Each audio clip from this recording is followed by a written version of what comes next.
Oui, Lila a parcouru un chemin remarquable depuis sa création en 2005. Je pense que la création, c'était aussi dû un peu à la présidence luxembourgeoise et à l'effort qu'il fallait démontrer dans le domaine de la gouvernance d'entreprise.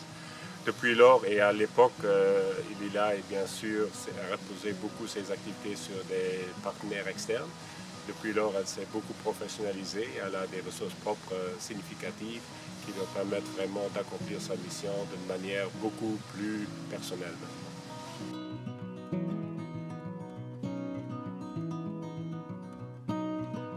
La gouvernance d'entreprise à Luxembourg, bien sûr, due aux événements externes et aussi à l'évolution de la réglementation, il y a eu des changements significatifs. Pour notre société, pour l'AZS, ça s'est un peu remarqué moins, parce qu'en fait, déjà en 2005, on avait une gouvernance qui était exceptionnelle, du fait qu'on avait un grand actionnaire américain, GE, qui bien sûr avait introduit une gouvernance très stricte dans la société.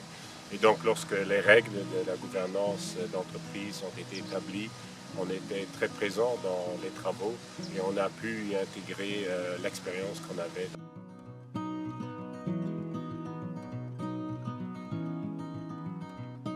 Donc pour l'avenir, je pense que Lila, bien sûr, doit poursuivre ses efforts en matière de formation, en matière aussi d'événements qu'elle organise.